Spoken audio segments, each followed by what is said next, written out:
Welcome to the Lean Solutions Podcast, where we discuss business solutions to help listeners develop and implement action plans for true lean process improvement. I am your host, Patrick Adams. We are extremely pleased to welcome Patrick Adams. As you may know, the state of Illinois has a wonderful relationship with NASCA, the National Association of State Chief Administrators. And we saw a wonderful keynote presentation delivered by Patrick at their Operational Excellence conference last year. And so we were very glad when he agreed to do a keynote here at this summit. So we would like to welcome him. Patrick is an internationally recognized leadership coach, consultant, and professional speaker, best known for his unique human approach to sound team building practices, creating consensus, and enabling empowerment.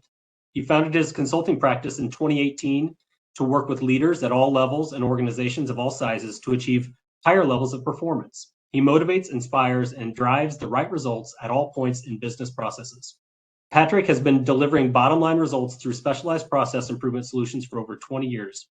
He's worked with all types of businesses from private, nonprofit, government, and manufacturing, ranging from small business to billion-dollar corporations. Patrick is an author of the best-selling book, Avoiding the Continuous Appearance Trap. Ladies and gentlemen, please welcome Patrick Adams. All right. Thank you, John. I appreciate the amazing introduction. Excited to be part of the Rapid Results Summit. And I love the work that you guys are doing at the Office of Operational Excellence for the state of Illinois. Amazing work. And appreciate the opportunity to come here and speak with all of you today. It's been, I'm sure, an amazing day filled with lots of great insights, lots of great tools, techniques, different opportunities that you can bring back and utilize at your office. And my hope is that over the next 60 to 90 minutes here, that I'll be able to give you just a little bit more that you might be able to, take back and start utilizing right away. So as you know, all of you know, being part of the state of Illinois, the Rapid Results is the flagship initiative of the Office of Operational Excellence for the state of Illinois. And unlike traditional top-down improvement initiatives, which many of us have experienced, I know I have, Rapid Results leverages the skills and the knowledge of frontline state employees to identify opportunities for improvement and develop effective solutions. And the two basic principles that I love that come out of the Office of Operational Excellence are respect for people and continuous improvement. I mean, it doesn't get any simpler than that. And I'm going to talk about the value of simplicity today. But just those two basic principles, respect for people and continuous improvement. If you walk away with nothing else today, that's just two great points to remember and really apply to your business. I absolutely love the theme of this year's summit, Make Improvement Business as Usual. However, in order to do that, we need to get back to the basics and not allow complexity to get in the way of progress. And I'm going to talk about a little bit of that today.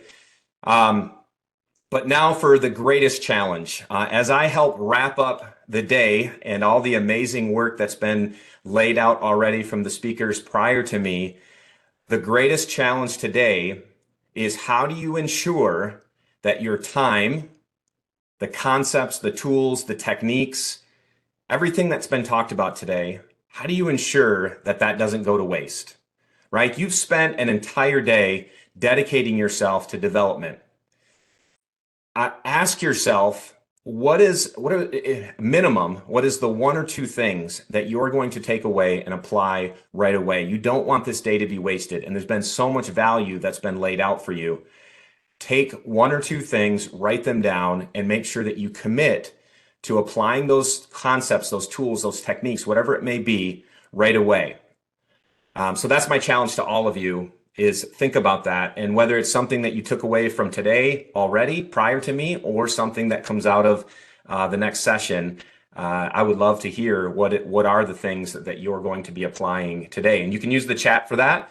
I'm going to ask you to use the chat, so please open up the chat and feel free to drop questions into the chat and also comments as I'm going through over the next 60 to 90 minutes here. So use the chat and think about that. What is the one or two things that you're going to apply right away when you get back to the office coming out of this event? So think about that. That's my challenge to you. Let's dive in here. So John mentioned my book, Avoiding the Continuous Appearance Trap, which is an interesting name. And a lot of people ask me, where did the name come from, right? What does it mean, the continuous appearance trap, right? So I'll just hit on this briefly. Earlier in my career, I worked for two companies.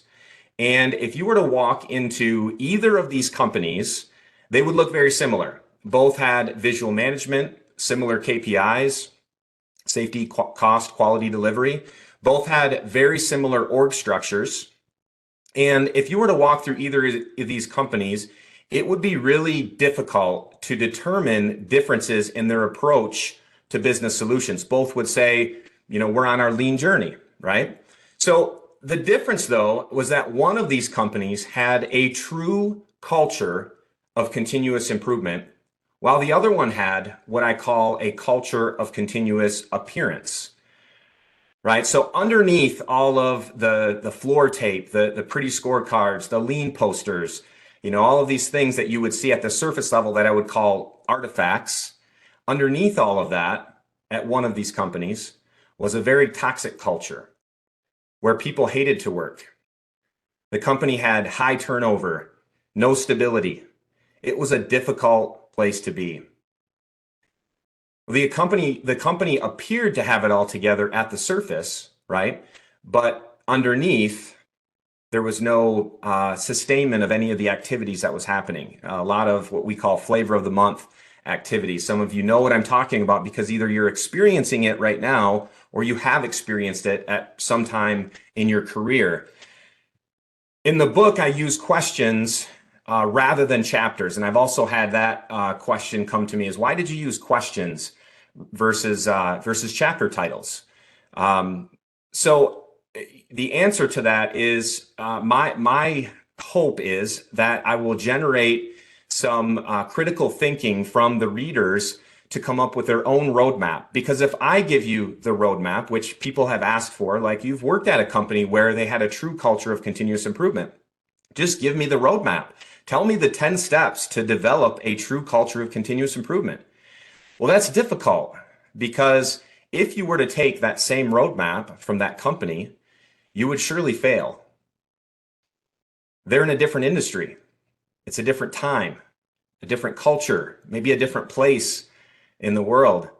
There's so many differences. So, for many organizations that try to take, for example, what Toyota did, which was amazing, and we've learned so much from Toyota, but Toyota cannot be a cookie cutter model. You can't take what Toyota did and try to apply those tools to your organization and think you're going to be successful. You have to use critical thinking, scientific thinking to develop through experimentation the roadmap that will work for your organization. So, why questions? This is a really, really great quote from John Shook. For those of you that don't know John was the first American employee at Toyota's world headquarters starting in 1983, and he helped Toyota transfer production engineering management from Japan to NUMMI and other operations around the world. But John said lean management is very much about asking the right questions and trying things or encouraging others to try things. Right? That's where the experimentation comes in. Lean management itself is not much about providing the right answers, but it's very much about asking the right questions, right? So as I said, if I was to give you a roadmap of what I experienced, your first inclination would be to go and implement it, right? You'll want to implement the solutions that I give you, right away in hopes that you'll create this culture of continuous improvement. However, as I said, it'll be detrimental to your organization. Trying to implement this road of success from another organization just isn't going to work. So rather, you have to ask yourself, ask your organization, the right questions. And by asking the right questions, it becomes more of an evolutionary process of learning rather than an implementation process of correcting. So this becomes, as I said, the beginning of scientific thinking for your organization, right? The goal is to think about where you need to be, where you need to go, where you are today, and then understand the gap and begin experimenting towards moving in the direction of where you want to be eventually, right? So that is the challenge. Again, ask yourself the right questions or ask your team the right questions. So when we think about who we're working with in our offices, right? And I say, ask them the right questions. Take time to experiment. Allow them the opportunity to learn the roadmap, right? A lot of times we get pushback because we're dealing with human beings. And many times human beings have a hard time with change, right? However, I would argue, in my experience, that it's not about the people. It's not the people, it's the system, right? So it's not the people that are pushing back or causing the issues. It's the system. It's the broken system. It's people that are working, good people that want to do a good job, that are working in a broken system. So usually people don't change because they're working in this broken system and they just don't have the ability to change. And I want to show you the results of a McKinsey study that was done a few years back, where a number of individuals within an organization were asked the question, what would we need to do in order to get you to change? What would the organization, what would the enterprise need to do or show you in order to get you to get on board and change with the organization? So here's the results of that study. People said, I will change if I understand what's being asked of me and it makes sense, right? I understand what's being asked of me and it makes sense. They have clear expectations and it makes sense to them as far as why. They have a belief that's connected to their actions. And the why inspires them to behave in support of change. The second thing that we found is that I will change if I see my leaders, colleagues, and staff behaving differently, right? People mimic individuals and groups that surround them, right? Sometimes it's conscious, sometimes it's unconscious. But leaders have to lead the way. They can't say one thing and do another. If they lay out clear expectations and they help their team members understand the why, they also have to stand behind that and take action in accordance with what they've laid out. The third one was, I will change if I have the skills and the opportunities to behave in a new way, right? Many times I work with leaders who don't understand why the team won't change, but they're not giving them the skills, the training, the tools that are necessary in order for them to be successful in the change. So people are scared to step out and try something new because they haven't been given the skills. They haven't been trained. They don't have the tools to be successful.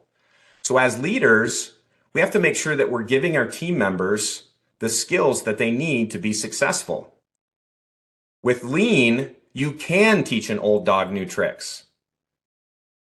So don't hold back when it comes to developing your employees, right? The fourth one, the final one was, I will change if I see our structures, processes, and systems support the changes that I'm being asked to make, right? This is the system piece, right? So many organizations are reinforcing the wrong behavior.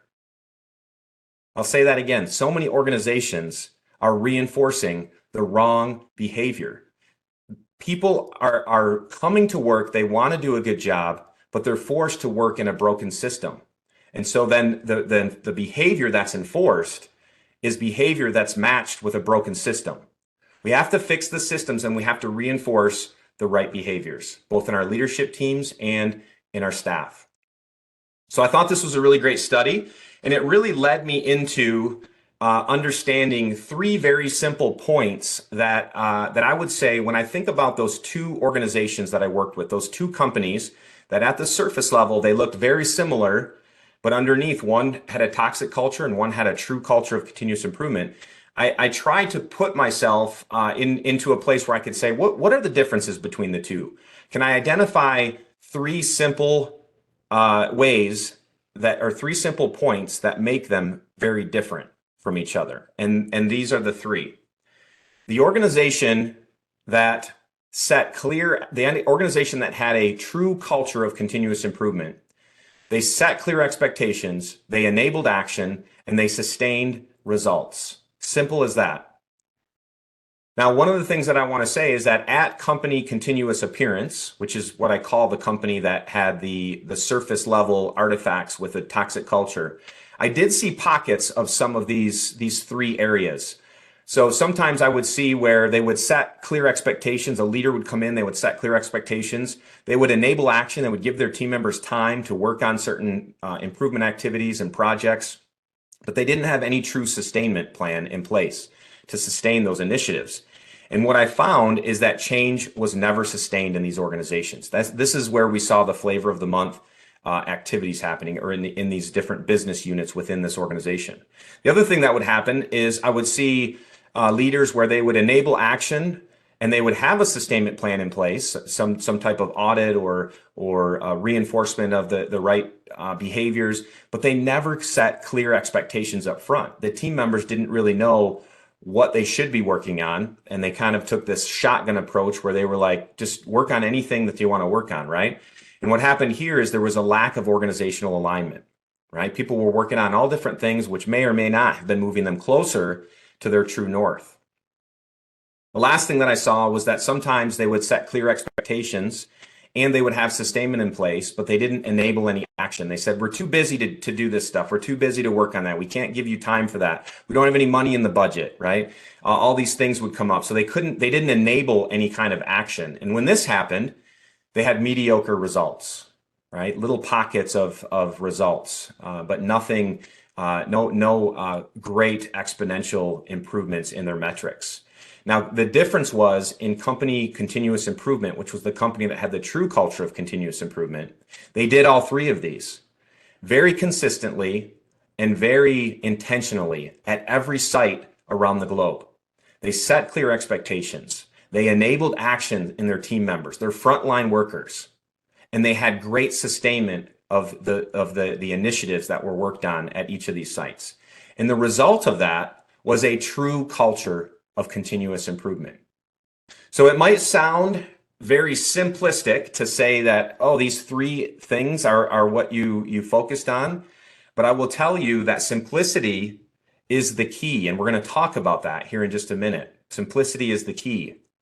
So there are three other areas, and I don't want to confuse anyone, but the three areas that I'm going to talk about today are simple, visual, and continuous. And the reason why that's important is because within each of these three areas that we talked about here, it's important that we keep things simple. And we'll talk about why that is here in just a minute. The other thing that's important within these three areas is that we keep things visual, that we understand the importance of visual management within each of these three areas.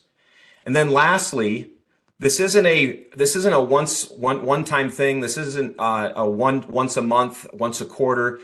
We need to continue to improve daily within our offices, within our organizations. So these three areas are what we're going to focus on over the next 60 minutes that I'm with you today. For those of you that are note takers, this is what you should set up your notepad like.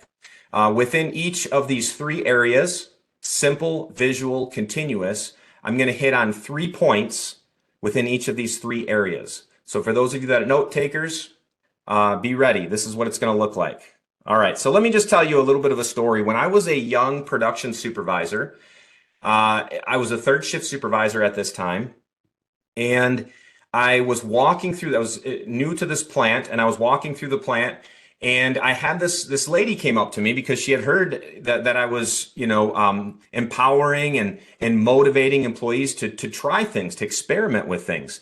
And so this older lady came to me as I was walking through the plant, and she said, "Hey, come on over here. I have an idea. have an idea. Come over here. So I went over, of course, and she said, okay, listen, so we're assembling this part, and on these tables here, I feel like I have to walk a long ways to, deliver my parts to the next person. If only I could turn the table 90 degrees, just turn it a little bit to the side, then I wouldn't have to walk around the corner and deliver my parts, but I could just turn to the left and I could just deliver the parts. It'd be really, really easy to do. And I think it would save us a lot of time. And of course, I'm looking at her and I'm thinking to myself, yeah, let's do it, right? Let's do it. Of course, yes, go ahead, move your table. And she's like, whoa, whoa, whoa, whoa, whoa, wait a minute. Wait a minute. We can't do that. We can't just go moving tables around here. And I'm like, what do you mean? And she's like, we can't just move tables. There's a change control process that we have to follow.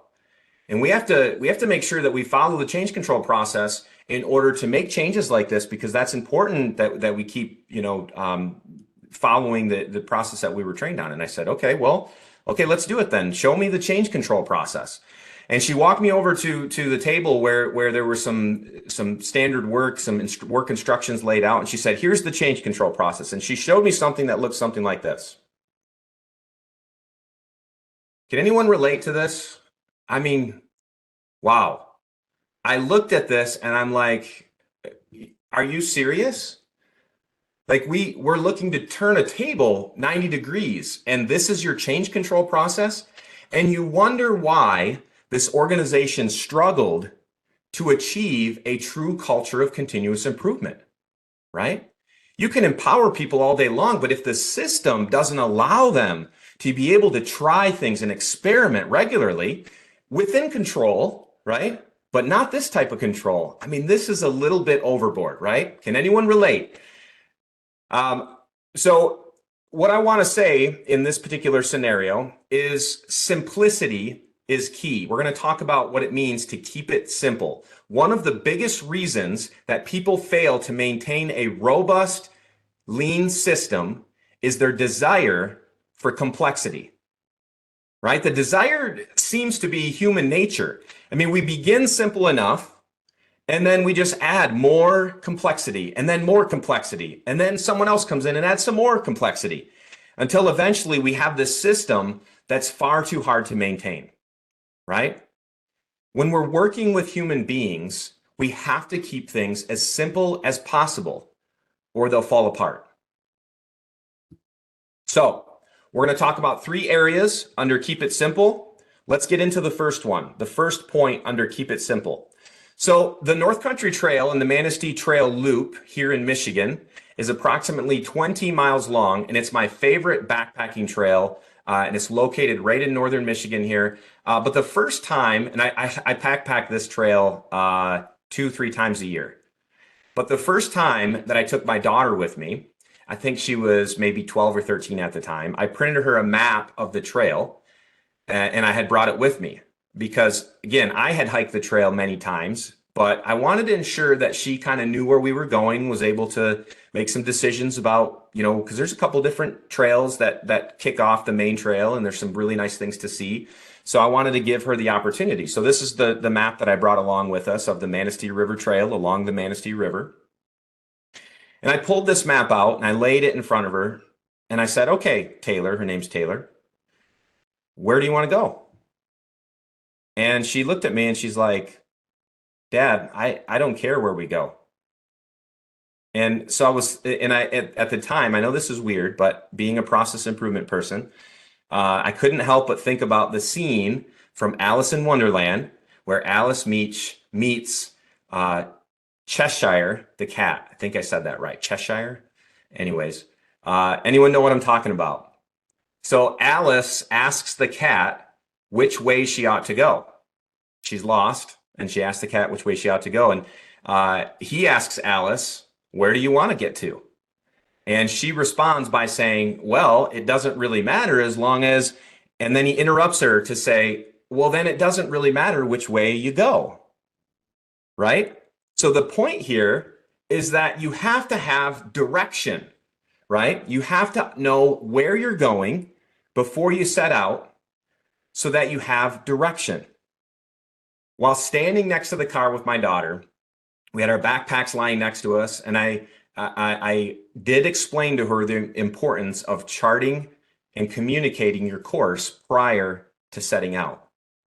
If we don't set our course if we don't set the course prior to setting out, then we're walking with no end in mind, right? And if we don't communicate it, then no one else in the group would know where we're heading, right? So, and also, how would we ever know when we've arrived, right? If we don't know where we're going, we could also miss very important things along the way. And how do we know if we're getting any closer to where we're going if we don't know where we're going, if we haven't set that as a goal, right? So some of you have heard the term true north, right? And when reading a compass, you can always determine which way is north. And by knowing that, you can determine if you're on path or off path, right? Now for Toyota, their true north is perfection. So for them, they would say 100% on-time delivery, 100% shipped on time, zero accidents, zero safety accidents, zero defects, right? 100% value add activities. This would be their true north. Now, is that possible? Is it possible to achieve perfection? Well, the answer is no, it's not possible. But what that did for them was it gave direction. They knew where they were heading by establishing a true north, right? Now, I didn't explain all that to my daughter, okay? But we did spend some time talking about the map and the importance of charting the course. And she pointed at the map and she said that she wanted to go to the suspension bridge, which was at the top of the point where we were starting at, about 11 miles from where we were. And the great thing about this particular story is that we actually achieved our true north. We pointed to where we wanted to go. We headed in that direction, and we were able to arrive there. And if we didn't set our course prior to heading out, we may have never been able to have this amazing moment together and this amazing picture. And while most organizations, again, will never reach their true north because it is perfection, it's meant to be perfection, we were lucky enough to get there, right? But the point here is to give yourself a vision of where you want to go, right? A simple vision. Communicate a simple vision. This is important. It has to be a simple vision, something that everyone can understand and everyone can get on board with, and everyone understands why, and they know the direction that they're heading. So number one under keep it simple is communicate a simple vision. When I was serving in the Marine Corps, I served 8 years in the Marine Corps, I was taught a very valuable lesson about communicating strategy at all levels of the organization. And this particular lesson came to be known as Napoleon's Corporal. Some of you may be familiar with it. It's taught in all services in the U.S. military. But Napoleon was recognized he recognized how vital it was to ensure that communication from the top was disseminated all the way to the bottom, and that everyone understood and was clear on what the goals of the regiment were. So while creating battle plans and strategies with all of the generals, Napoleon would actually invite a corporal, a young enlisted soldier, into the room to listen while they were putting together their plans. And Napoleon, at the end of the conversation with the generals, he would turn to the corporal and he would ask the corporal, "Do you understand the plan? Does it make sense to you? Do you know why we're doing it? Does it make sense to you how it's being communicated?" And if the corporal said, "I'm still a little fuzzy here, I don't really understand it," then they would go back to the planning board and they would continue to plan and talk and discuss the plan until it was simple enough that this soldier understood it and that it could be communicated all the way through the ranks to the frontline soldiers. And once the corporal said, "Yes, I understand it," then Napoleon would send him off, and then they would communicate the vision out to the rest of the soldiers in the organization. Another concept that the military uses is KISS, which is an acronym for Keep It Simple, Stupid. So we heard that one a lot as well in the military. But when communicating our expectations to teams, they need to be communicated in a simple manner that everyone can understand. This is an important piece, and it's a huge breakdown for many organizations that try to create these complex methods of communicating, or they don't have any communication plan at all to bring the vision all the way through the organization to the frontline employees. So the second point under keep it simple is provide simple communication. Simple communication. All right, the third point. So simple doesn't necessarily mean easy, right? Sometimes people think it means easy. It's not easy. Thomas Edison once said that opportunity is missed by most people because it's dressed in overalls and looks like hard work. And we can't talk about simplicity and hard work together without talking about Paul Akers. If you're not familiar with Paul Akers, go out on YouTube, search Paul Akers. You'll see he's got lots of videos out there. He wrote the book 2-Second Lean, but Paul Akers is the founder of, he's the founder and CEO of FastCap in Seattle, Washington. And Paul would say that simple does not mean easy. And if you're going to follow in Paul's footsteps, you really need to understand what he would do as a CEO at his organization. He was a relentless maniac, like this maniac cheerleader for his team. He would be at the office every day in the morning. He would go around the entire factory and he would ask people about their 2-second daily improvements. And he would have his phone out and he would record them, and he would get usually more excited than they were about these little simple improvements that they were making. Like, I made a cup holder out of cardboard a cup out of cardboard to put my ink pens and pencils in. And he would just go crazy.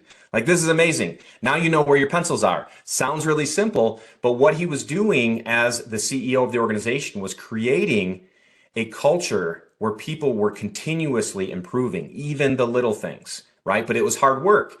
He would celebrate loudly, visibly, every single improvement, no matter how small, every single day. And he would be super excited about those improvements. How many of us are willing to make that type of commitment, right? So if you're listening to this, drop in the chat, simple does not mean easy. Type that out in the chat. Simple does not mean easy, right? Because that's the third one. Simple does not mean easy. So these are the three under keep it simple. Communicate a simple vision. Number 2, simple communication. And number 3, simple does not mean easy. All right, let's move to visual. Let's move to visual. What happens when we don't make things visual? How many of you have been to a Major League Baseball game? Right? Think about it. I remember I've been to, I'm not a big baseball fan, but I have been out to see Detroit play many times, just being, right here. So Detroit, it's fun to watch. I've been there a couple times. I'm sure some of you have also been out to see some of your teams. But who is your favorite team? And let's drop that in the chat. If you are a baseball fan, who's your favorite team? Let's drop that in the chat. So imagine that you're at a baseball game. I want you to put yourself at a baseball game. Some of you maybe are not baseball fans, so you've maybe seen it on TV. You know what it looks like. I want you to envision yourself at a baseball game for a moment. Now imagine for a moment that you look to the scoreboard and there is no scoreboard, right? Imagine that the umpire is not keeping track of strikes and balls and there's no score. Do you think that people would still watch the game? I mean, think about it. If we didn't keep score, would people still watch the game? Right? Why is it that everyone repeatedly looks at the scoreboard when all the action is out on the field? Why are they looking at the scoreboard? Because the scoreboard shows all the statistics and it tells us how our team is doing in relation to the goal, right? The goal, which is to win the game. It tells us what's being measured, how we're doing. The scoreboard also gives us real-time information about the game, right? How many walks, how many strikes, what's the score, right? And it gives the same information to everyone. right? Everyone, the players, the owners, the spectators, everyone knows where the teams are in relation to the goal, which is to win the game. And more importantly, it keeps us focused on the game, and it tells us what we need to do in order to win the game. How do we close the gap? Right? And by analogy, visual management shares real-time information about what's going on in your organization, in your office. Right? What are your goals? What are your KPIs? How are you performing towards those goals? What's the gap? What do we need to do to win the day? What do we need to do to win the week, the month? Right? That's important for us to know. So let's talk about the importance of keeping it visual. All right, keeping it visual. Tell me this. Can you understand what is on the left? All right, what's on the left here? Anybody know Arabic? Who can tell me what that says? What about Dutch? Anybody know what that says? Chinese, maybe? Ooh, Kevin's got it. Russian. Anybody know Russian? Japanese. All right, what about English? Okay, it does mean no smoking. The problem here, though, is all of us cannot read all of this. So if we're using visuals and we're using words, we have to be very careful about the words that we use and ensure that they make sense to everyone.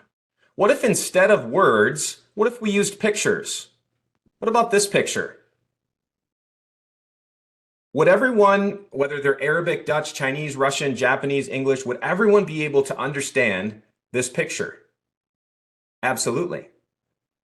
Now, you do have to be careful with this because I was working with a team at one time, and we were building a Kanban, a signal board for replenishing parts, and we had a trigger point, which was the trigger point was between green and red.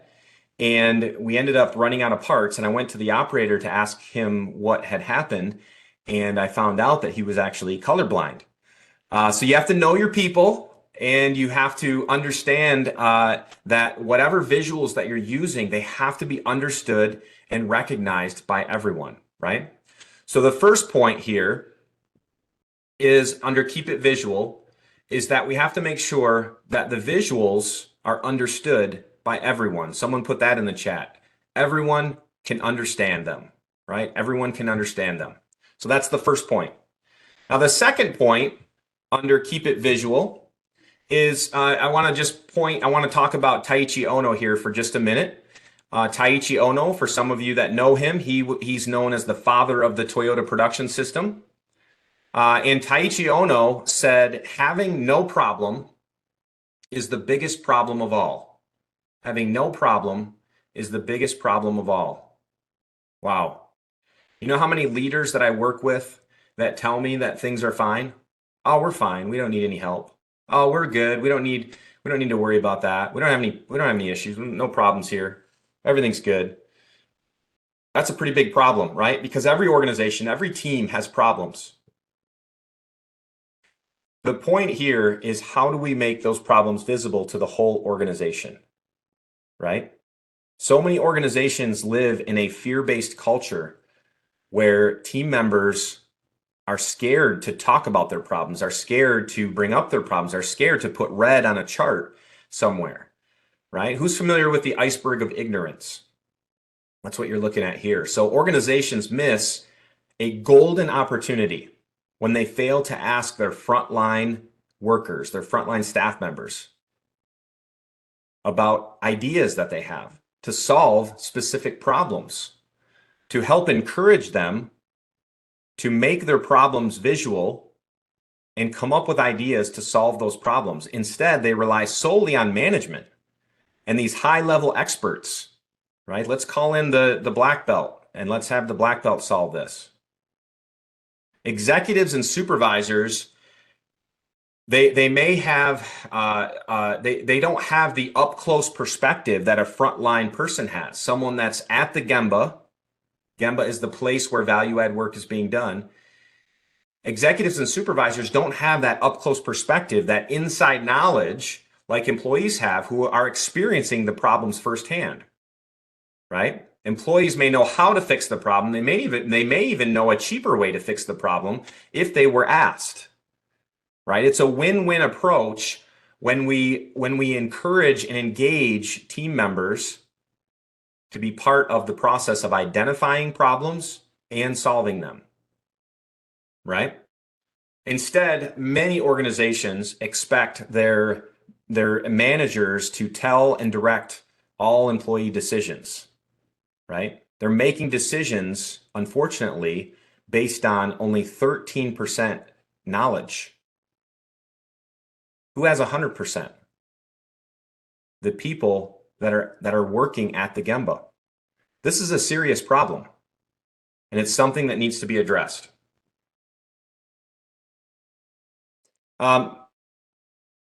So this is just a picture of an assessment that we do on a regular basis. And what we do, and what I'm challenging all of you to do, is to sit down with your team members and ask them 3 questions. So these are the 3 questions that we ask. The first question that we ask when I sit down one-on-one with somebody at an organization is, what is one thing that's really, really good about working at your company, working at your office, working with your team? What's one thing that's really, really good? Tell me just one thing. And then I write it down on a Post-it and I throw it up on the board here. And then I ask the individual another question. What's really bad? What's something that is a problem? What's something that needs to be fixed? It's an issue. It's a headache. It creates serious challenges within your team. What's one thing that you would say? And I write it down on a Post-it and I throw it up on the board.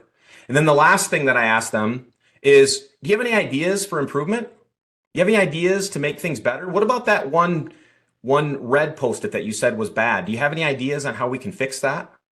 And I write it down and I throw it up on the opportunity side. The really nice thing about this is that for one, it engages all of the team members that are closest to the work, right?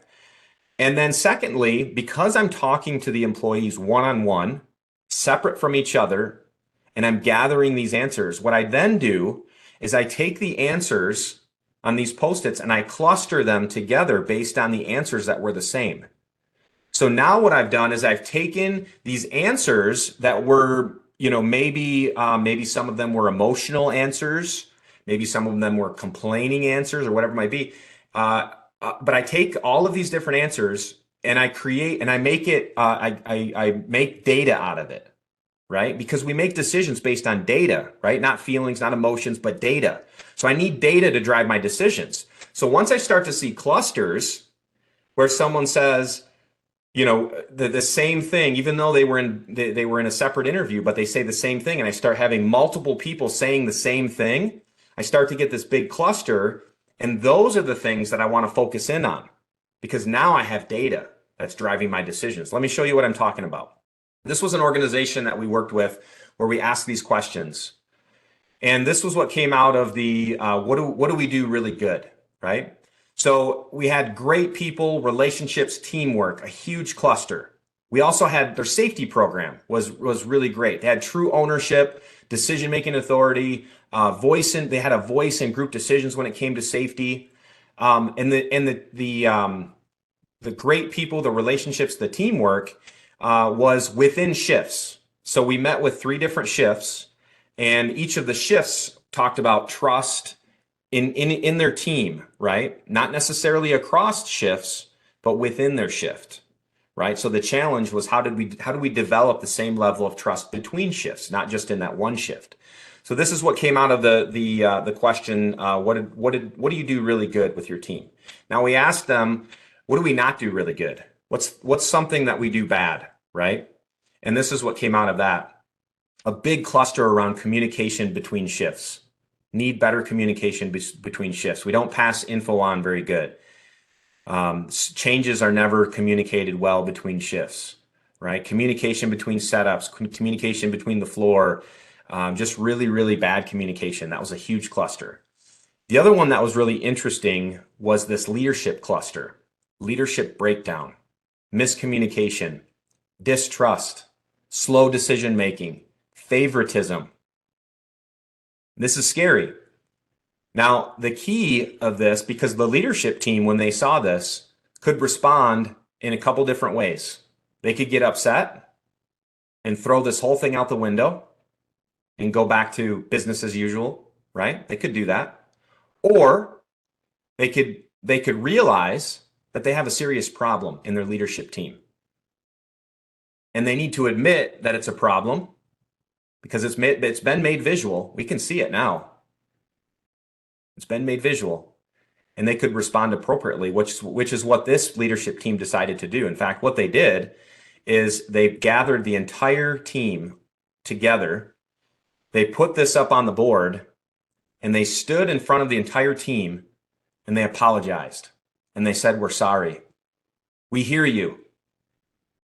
We've made mistakes and we're going to fix this." And then they went on to explain the plan that they were going to put together in order to fix this situation, which they did, and they carried it out and it was taken care of. And the team felt really good about this, right? Obviously, they felt great about it. Another point of this assessment, which I think is important, is the chart that you're seeing here. This is what we call a decision-making matrix or an empowerment continuum.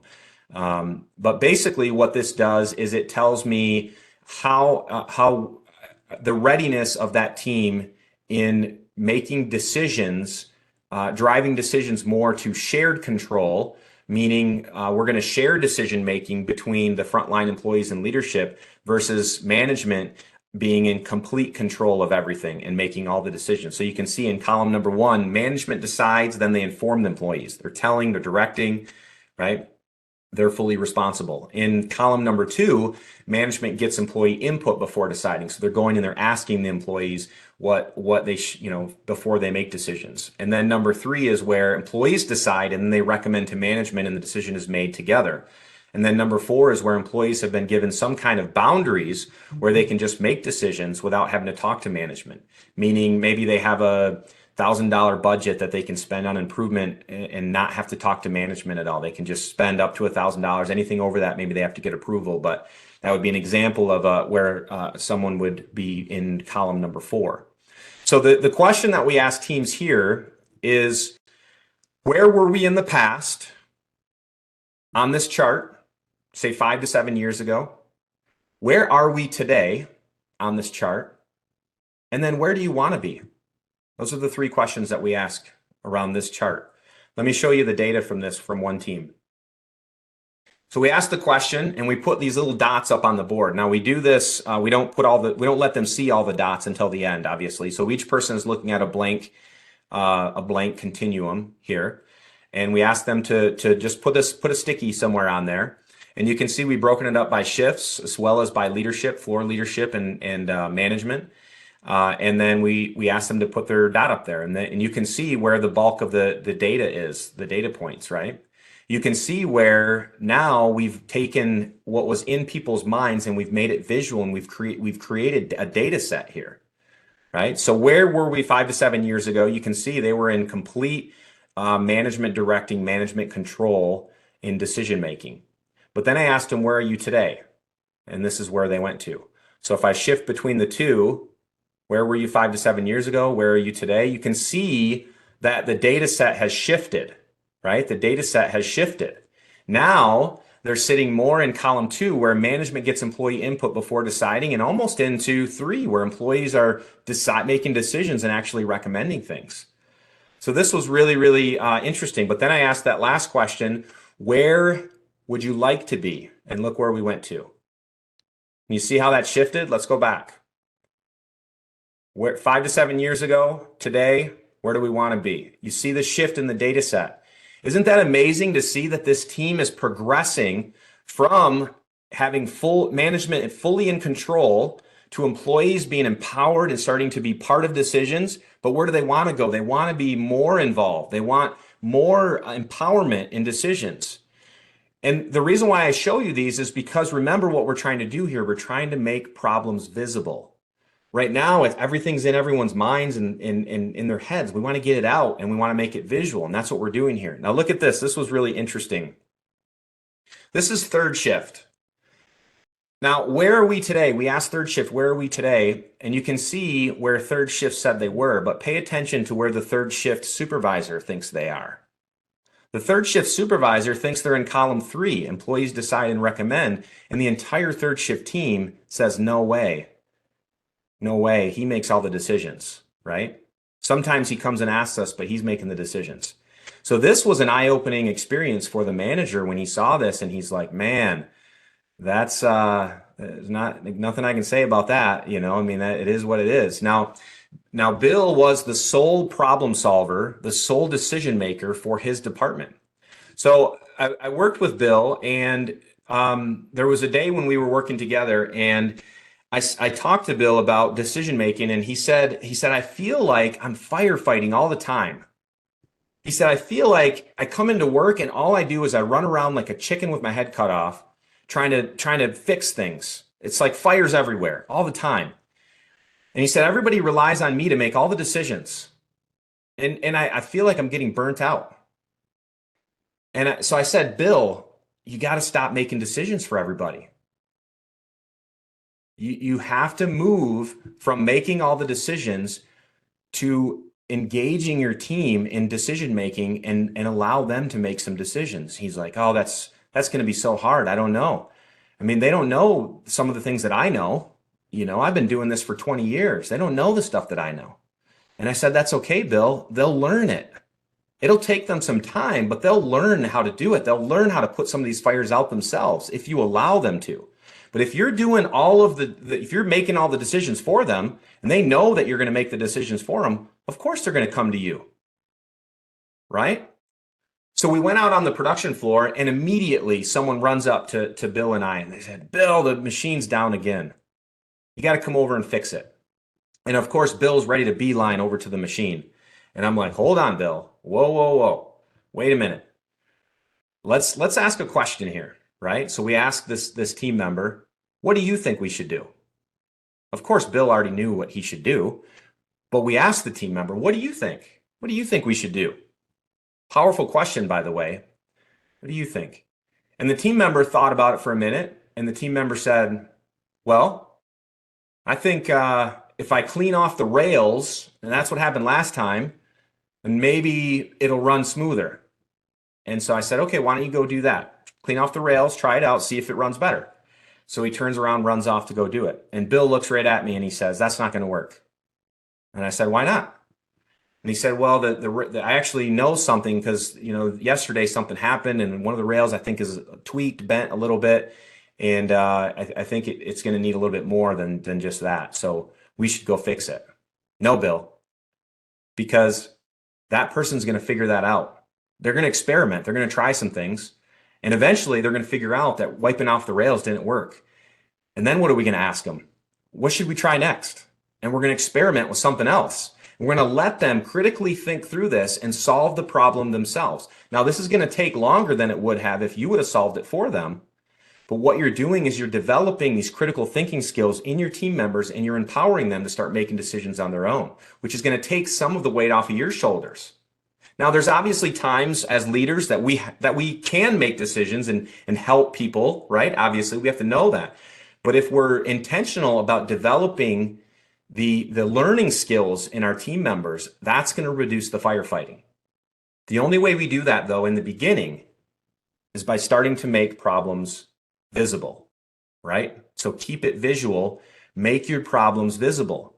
Figure out how do you allow and empower team members to make their problems visible, right?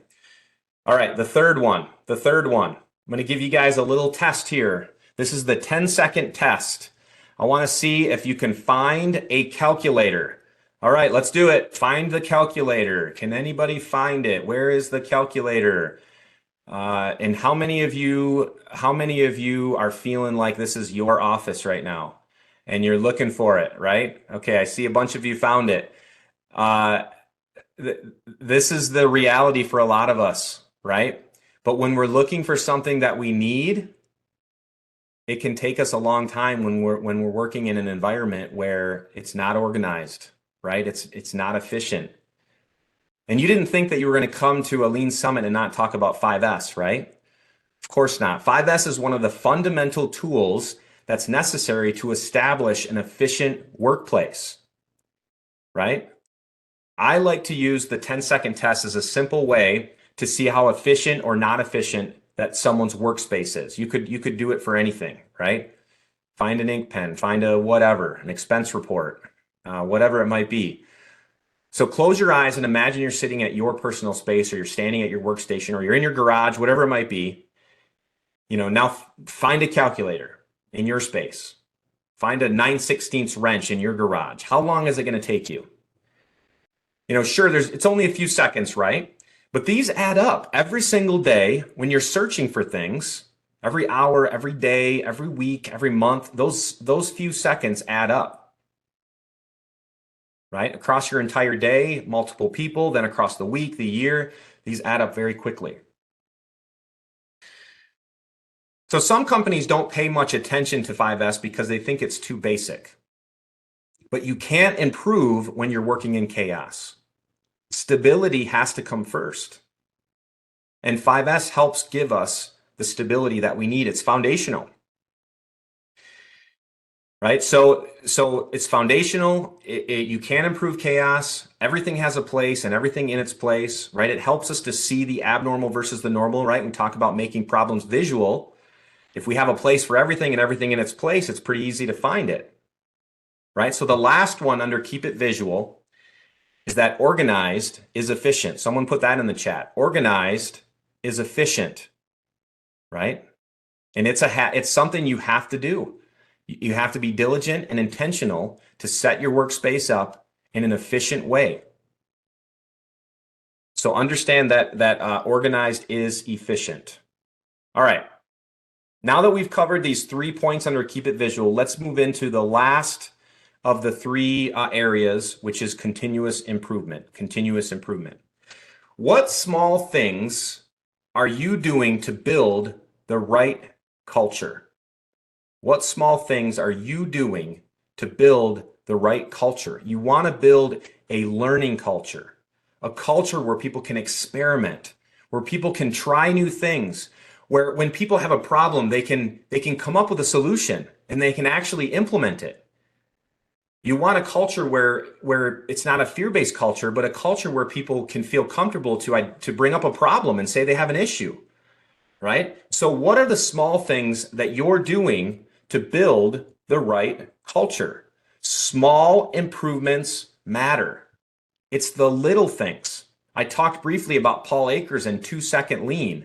2-second, he challenges his team members to do 1 2-second improvement every single day. Just 1 2-second improvement.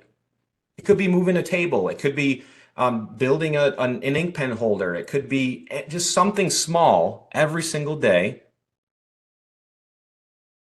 that adds up to massive change for the organization. Small improvements matter, yet organizations often devalue them because they're so small. I had the opportunity to a couple of years back to visit the Grand Canyon for the very first time. I had never been there as a child. So as an adult, I went to visit. Has anybody experienced a sunset at the Grand Canyon? I had my whole family there. It was amazing. Obviously there's many theories out there about how the Grand Canyon was formed, but you can't deny that the Colorado River that runs right through it over time with persistence has cut through rock and helped form what we now see as the Grand Canyon. This is a quote from James Watkins. He says, "A river cuts through rock not because of its power, but because of its persistence." What if we use that same persistence within our organizations? Can you imagine the results that we would experience? What 1 drop of water can do to build what we now see as the Grand Canyon. Think about if your ideas, your improvements, little improvements do matter. Over time with persistence, they do matter, and they develop the right culture, right? Culture is really an outcome or an output of what you do, what you say, how you do things, right? It's the values, the behaviors of your leaders, your leaders' actions, their attitudes, not just the leaders, but the entire team. All of those are inputs to what then become the output, which is your culture. Everyone has a culture here. You have a culture because it's a result of those behaviors, those actions, where people spend their time, the values, all those things, right? So I work with leaders, and I had this one leader this one time who, would sit in his office and he would just scream at his management team about culture.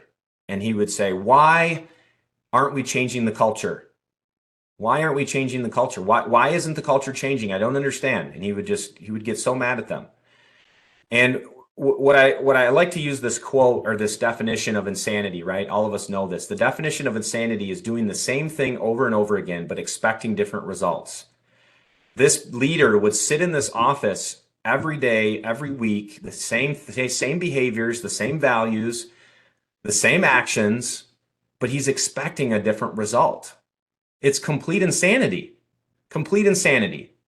right? One of the greatest barriers to establishing a true culture of continuous improvement is that leaders avoid spending time in the place where value add is created, right? This particular leader refused to go to the production floor, right? He just wanted it to change. Well, behaviors need to change. You have to be intentional to change the inputs, the habits, if you want the output to change, right? Especially as leaders. Right? So you have to ask yourself, as leaders, everyone here is a leader.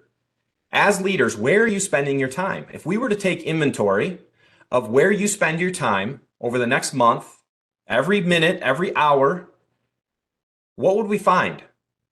How much time are you spending where the value add is being created? And the value add is identified by your customers, which, you're the people that you serve in your city, in your county, right? That's where the value add is created. So where are you spending your time, right? Where are your leaders spending your time? I want to take just a minute and I want to remind you, if you're not familiar, I want to bring it to light, the importance of leader standard work, right? Leader standard work is incremental. And I'm not going to spend a lot of time on leader standard work. You can go out on the web and search it if it's new to you. But what I will tell you is it creates a system for you to spend time in the right place and to have your habits, your actions, your behaviors aligned with the culture that you want to create. So I was in Alaska the last couple of years. I've been up to Alaska a number of times. I work with an organization up there. And this was me getting into a bush plane with a pilot, which was a little scary for me the first time. But you can see I had to take my camera out and take a picture. He literally pulled out his leader standard work. And he went through this checklist of things that are important, the inputs that are going to give us the output that we're looking for, which is a safe takeoff, a safe flight, and a safe landing. That's the output. That's the output that he's trying to create. So he needed to make sure that he covered all the right inputs, right? This creates a framework for you to spend the right time developing the right habits and behaviors to give you the right output, which is the culture that you're looking for. In the same way, for those of you that don't know about bush planes or any airplanes in general, I'll just tell you that there are 4 areas for an airplane that you need to consider when you're taking off. I learned this. I didn't know this before I went to Alaska. I learned this. 2 things that you need to take off. Number 1, you need lift and you need thrust. So lift is the force that holds the airplane in the air, right? The wings create most of the lift. But you need to have lift to keep you in the air. And thrust is a force that moves an aircraft in the direction of motion, so it pushes you forward, right? The problem that airplanes have is they have 2 things going against them. And this was the struggle that I had getting in the bush plane, right?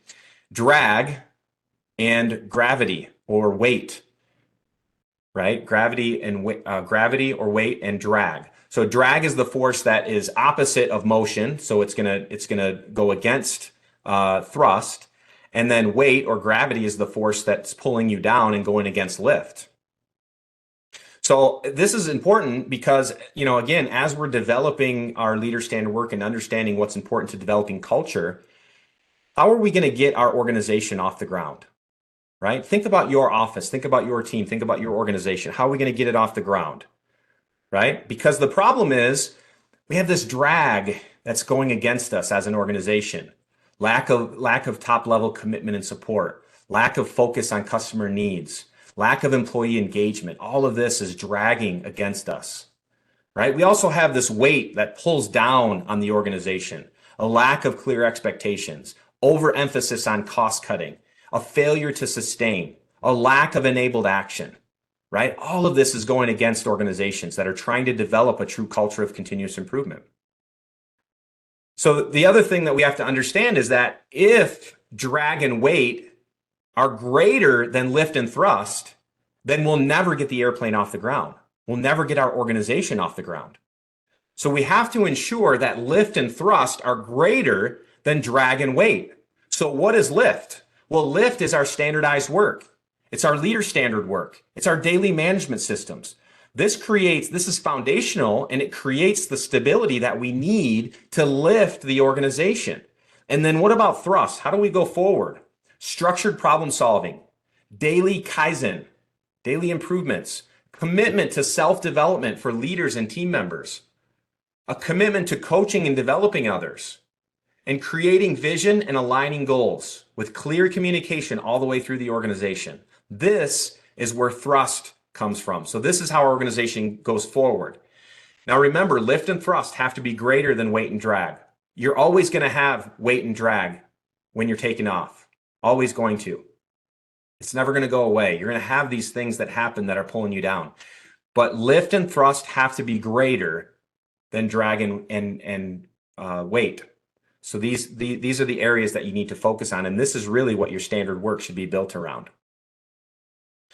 So the first one under continue to improve is learning to build culture. Learning to build culture. It's the first point under continuing to improve. Build culture. All right, number 2, I want to tell you a little story from my friend Richard Sheridan at Menlo Innovations here in Ann Arbor, Michigan.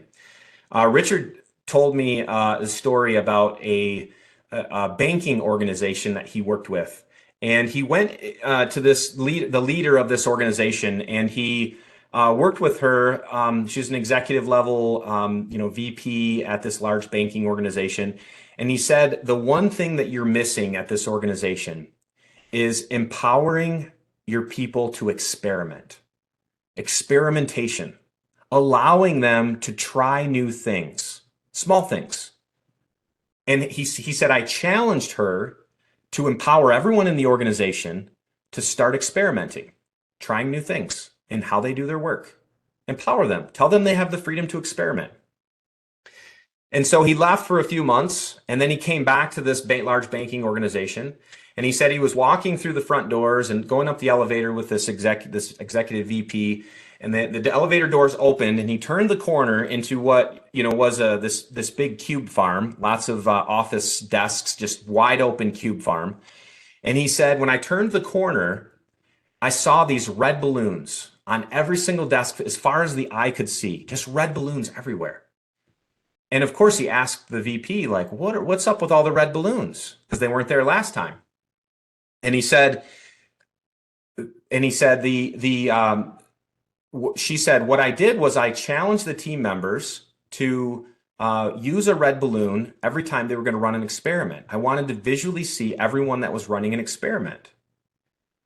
And so they started putting these balloons up, and Richard went over to the first desk. It looks like maybe Richard has told this story before, so some of you have heard it, which is good.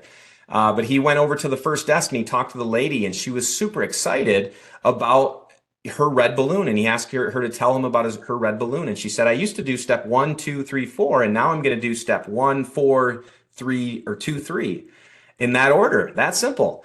And she was super excited about the experiment, and she walked him through it. And he said, why are you so excited? What's different? And she said, it's the fact that I can run these experiments. It's changed everything for me. I feel empowered. I feel excited to come to work, right? And it was an amazing opportunity for him to just see the power of experimenting with small, simple improvements. I want to show you the little bit of data that came from KaiNexus. An organization was tracked. They tracked their suggestions for 1 full year. And this was the result of those suggestions. Almost 2,000 opportunities for improvement identified over 300 different employees with an average of 6 ideas per person in 1 year. Amazing. 91% of those opportunities were completed to date. 91%. 93.5% of the completed opportunities resulted in a real change. 755 ideas improved the quality of organization and its products in some way. 216 ideas improved the safety of vendors, employees. 893 ideas improved the satisfaction of customers, employees, and 837 resulted in over $7 million of financial impact. It's amazing. 2,000 opportunities, 300 different employees, just by asking employees what they think we should do to improve. Empowering the people that are closest to the value add work to experiment and try new things, right? So point number 2 under continue to improve is find your big in the small. Find your big in the small. All right, the last point under continue to improve that I want to talk about, I want to tell you about my experience in the Marine Corps. I mentioned it a little bit earlier. In the Marine Corps, we were all issued an M16A2 service rifle, which is what you see in this picture right here. Now, in boot camp, which I would never want to go back and do again, it was 13 weeks of experience that I never want to experience again, but I'm glad I did it. I learned a lot, and it was great, a great experience. But I want to tell you about this one thing, because I think it's really important to sustainment, right? Sustainment. Why is it important for an M16 service rifle to be cleaned properly, right? Why is it important? Well, of course, if you're in a gunfight with the enemy and your rifle jams because it wasn't cleaned properly, I mean, that could be life or death. That could be the death of the person next to you or yourself, right? This is a pretty important reason to have a clean rifle, right? The USMC standards for a clean rifle are very clear. Very clear. The expectations are very clear. It's in the standards for a clean rifle. It says no amount of dirt and black powder is acceptable. And each time a rifle is fired, small amounts of powder and metal residue combined with lubricants on working surfaces, and they form this sludge, right? Those of you that have served or that shoot guns know this. There's a sludge that can affect your firearms function. So we, in boot camp, we were given all the standards and all the right tools to properly clean our rifles. Here's the cleaning instructions themselves. This is the SOP, the standard operating procedure, right? This is a page from the procedures for standard work of cleaning the M16A2 service rifle. And you can see here, there are clear step-by-step instructions, visuals, even a note of caution, right? Use well-worn bore brush only. It also says areas behind the bolt ring and under the lip of the extractor need to be cleaned, right? And we'll talk about inspection here in a minute. But do you think that the drill instructors in boot camp, do you think they checked the area behind the bolt ring and under the lip of the extractor for any traces of carbon? Of course they did, because it was laid out in the expectation. It was very clear that where we needed to clean and how we needed to clean our M16A2 service rifles, because it could save our life and the life of the person next to us, right? So very clear instructions. We also had the necessary tools. We were given the right tools and the skills. We were trained to use the tools, and we had the tools. Not only did we have the tools, but we actually had them in the butt of the rifle. If you open up the butt of the M16 rifle, your tools were all there for you. Everyone had their own set of tools. And when you laid out the mat, you'd have a shadow board so you could take apart your rifle, lay everything out, and ensure that when you put it back together, all of the parts were back together as they were taken apart. Because it was so important to make sure that the rifle was cleaned properly and ultimately that it would fire when you needed to fire.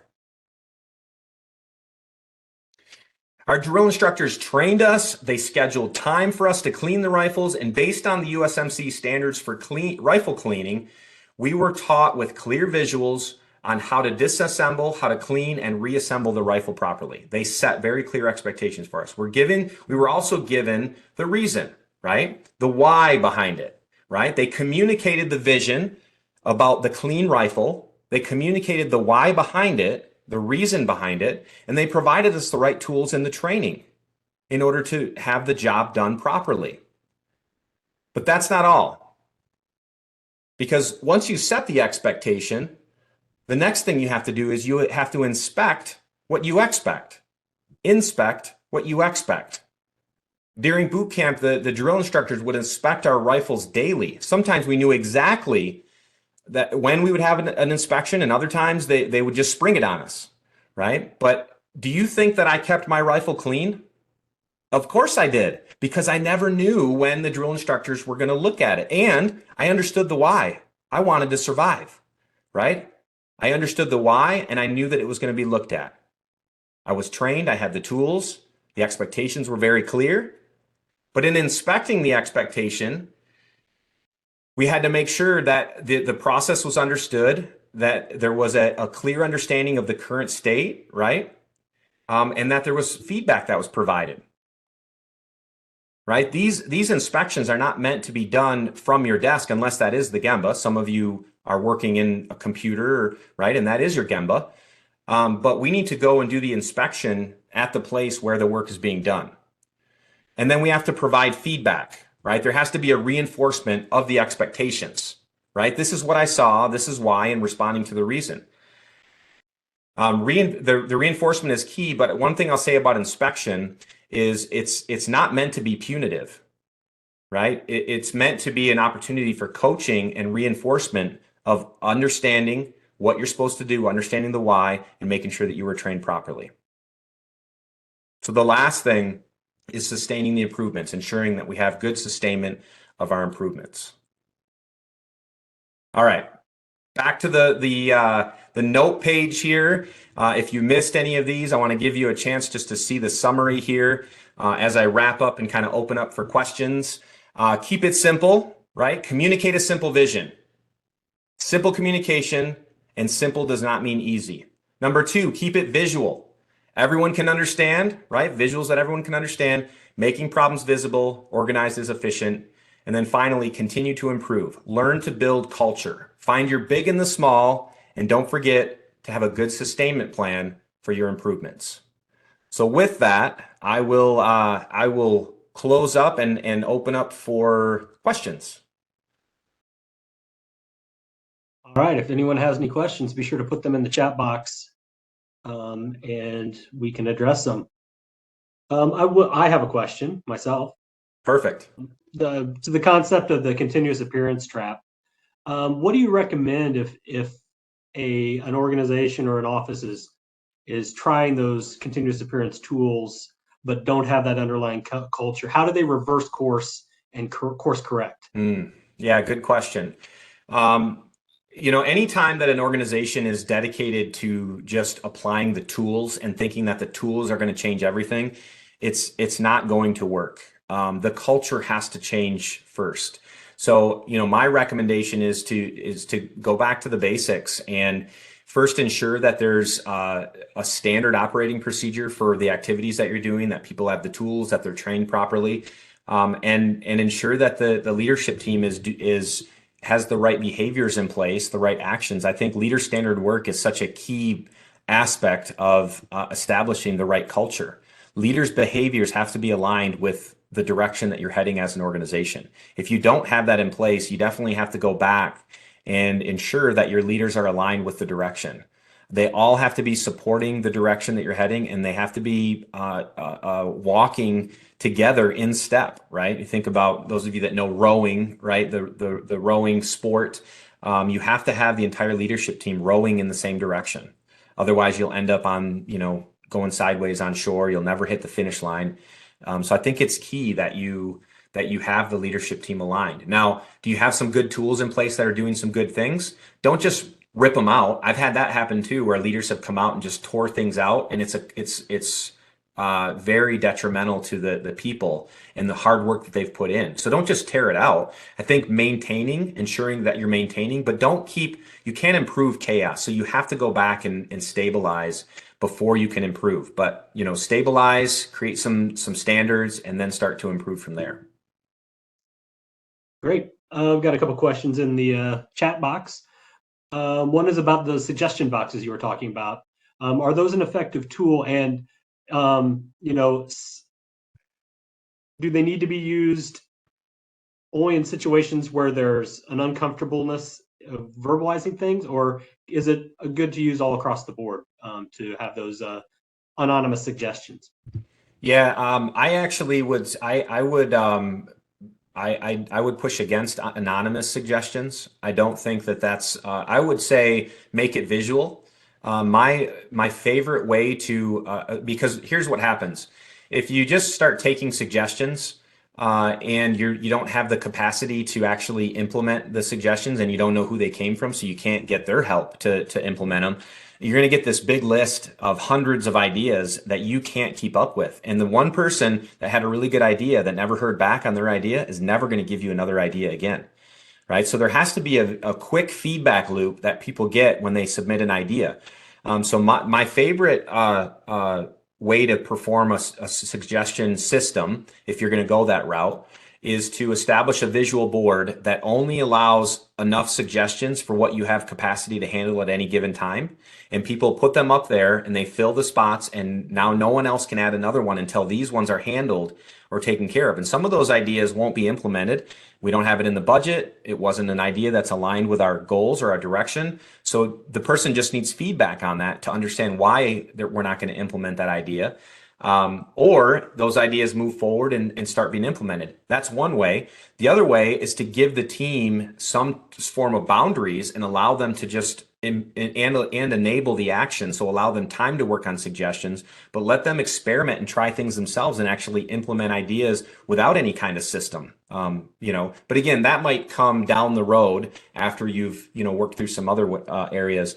A really good book that I would suggest is The Idea-Driven Organization by Dean Schroeder. That would be a book I would suggest if you haven't read it. It's a great book about developing an idea system in your organization.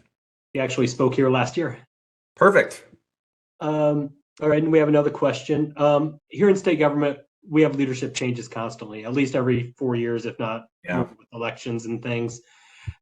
Can you talk about sustainability through those changes, and how can that be possible when you have leadership changes? Yep, great question. You are not the only one that's facing those challenges. I would say in most organizations today, leaders don't stay in a role any more than 2 to 3 years, and then they're moving on to another position. Either they're promoted, going to another company. It's very rare that leaders are staying at organizations. So here's what needs to happen.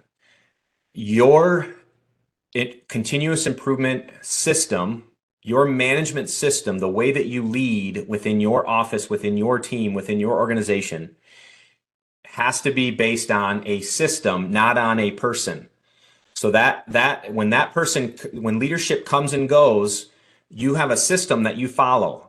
And obviously in government, it's hard because sometimes you have leaders that will say, well, I want to implement my system. I'm going to bring my system in. So that system needs to go. Well, you need to figure out what are the things that you can keep stable in your system. And double down on those and create as much stability as you can in the management system so that the leader is coming in and seeing, oh, that's working. Look at the value that system is creating for our communities, right? I want to keep that in place. I want to support that. And I know it's hard. I know there's a lot of things that come with that, but that's the key. If you can develop a management system that everybody follows and agrees to follow, and then leaders come and they support it and they leave, and then another leader comes in, it's the same system. That's the key. So figure out how to do it. I know it's easier said than done. It's a tough one for sure, but that would be my suggestion. All right, I think we have time for one more question. When a senior staffer has a lower level supervisor that does not row with the team, what would you recommend to address toxicity in the work environment? like I'm assuming this person, maybe this person reports to that person or not. I'm not sure, but um, I would say you have to address toxicity. I know it's harder in state government, state and local government, but um, I work with leaders who, especially through COVID, have allowed toxic people because they can't find anybody else. And so they're like, well, what do I do? I can't run my equipment. If I don't have the people here.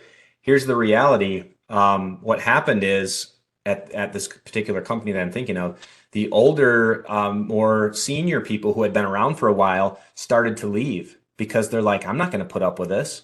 Why can he come and go as he pleases? Why does she get to come in late or treat people like crap, but I can't? And I've been here for 20 years. I'm out of here, right? If this is the direction this organization is going. So it started to spoil, and then they got into a worse place than they were otherwise. I think toxicity has to be addressed right away, or it will spoil your entire culture, right? It has to be something that's dealt with. Obviously, you want to try to coach that person and be very clear about the expectations. But if that person is not meeting the expectations that are very clearly laid out, then there has to be decisions made. If they're not going in the same direction that you are, either they have to self-select themselves out, or they have to be we have to go through the process of separating them from your team. Otherwise, it'll continue to ruin your team, and that may mean that your team has to pick up the slack for a while. It's unfortunate, but it will save your culture. All right. Thank you, Patrick. Absolutely. All right, I'm going to turn it over to Vicki for closing remarks and thank yous. All right, thank you, Patrick. That was an incredibly inspiring presentation. We really appreciate that you came out today, and we hope that we'll be able to participate in your summit.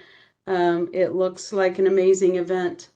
So we've come to the end of our summit today, but it's certainly not the end of our continuous improvement journey. As you heard from many of our speakers today, making continuous improvement business as usual is a mindset, but it's also about taking action on that mindset. And Rapid Results is built upon the Toyota belief that many small improvements add up to make big impacts. And you actually just heard Patrick talk about that.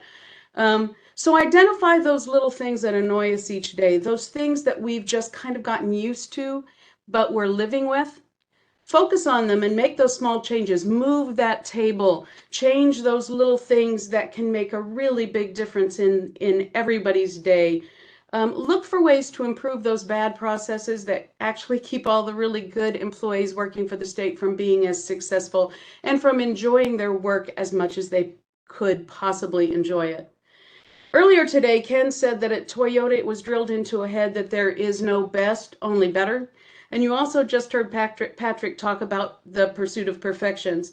In our training, we like to say that Rapid Results is about chasing perfection, knowing that we're never going to achieve it, but it's what always keeps us moving forward.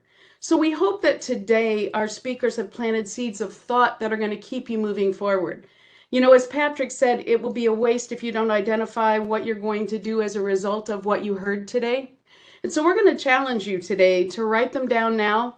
Put them somewhere where you're going to see them every single day. And then 2 weeks from now, email and let us know what you've done differently as a result of what you heard today. Because what we want to make sure we do here is not let the drag and gravity overcome the lift and thrust of your improvement efforts. So take the ideas today and use them to help you make continuous improvement business as usual in your workplace. Now, an effort like this requires a great deal of work behind the scenes, and I want to end by recognizing the people who really made this possible. First, I want to thank all the wonderful speakers that we had today. I just feel so blessed at the quality of speakers who came and spent time with us today at the Rapid Results Summit. They took their time to deliver keynotes, to participate in the question and answer sessions, and to record those breakout sessions that we're going to have on our portal from now till perpetuity. We know that all those speakers are very busy and they're very sought after speakers, and we really appreciate that you took the time today to make this event a success. So thank you all. I also want to thank Ellen and Paula, our American Sign Language translators. ASL is a very physical language, and translating for this summit all day long has to be physically exhausting. So we really appreciate your efforts to ensure that everyone has the opportunity to experience our summer speakers today. So thank you all very much. We really couldn't provide this summit without the help of our technical experts. So Richard Long at the Department of Innovation and Technology and Becky DuPont from the Illinois Office of Communications and Information made a big difference for us today. Their help with branding, website development, and live streaming is really what made this event possible as a virtual experience. I also want to thank the staff of the Office of Operational Excellence, Raj Mitra, Cassandra Watson, Christine Neff, and Cindy McCluskey. They participate in planning efforts for many months and for their ongoing efforts to help agencies make continuous improvement business as usual. I want to thank you publicly for everything that you do. I especially want to call out John Powell, who is also a member of our staff. He is our illustrious summit planner, producer, director, website designer, technical expert, facilitator, and everything that I can't mention because they just pop up and he does them.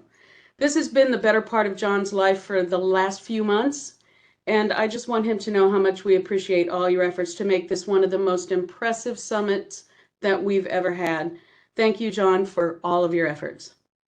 And last, I want to thank you all for taking the time to participate in this event today and for caring so much about how to make what we provide, the services that we provide in the state of Illinois, as effective as they can possibly be. So we may be the office that leads the Rapid Results Initiative, but it's you out there in the agencies who care and that make the efforts to improve the processes. You're the people who make a difference. And we really appreciate your time today and your ongoing efforts every day. So we want to thank you all for being here today, for helping to make the 2023 Rapid Results Summit a success. And we look forward to working with you to make continuous improvement, business as usual, in Illinois state government. Thank you all. Thanks so much for tuning in to this episode of the Lean Solutions Podcast. If you haven't done so already, please be sure to subscribe. This way you'll get updates as new episodes become available. If you feel so inclined, please give us a review. Thank you so much.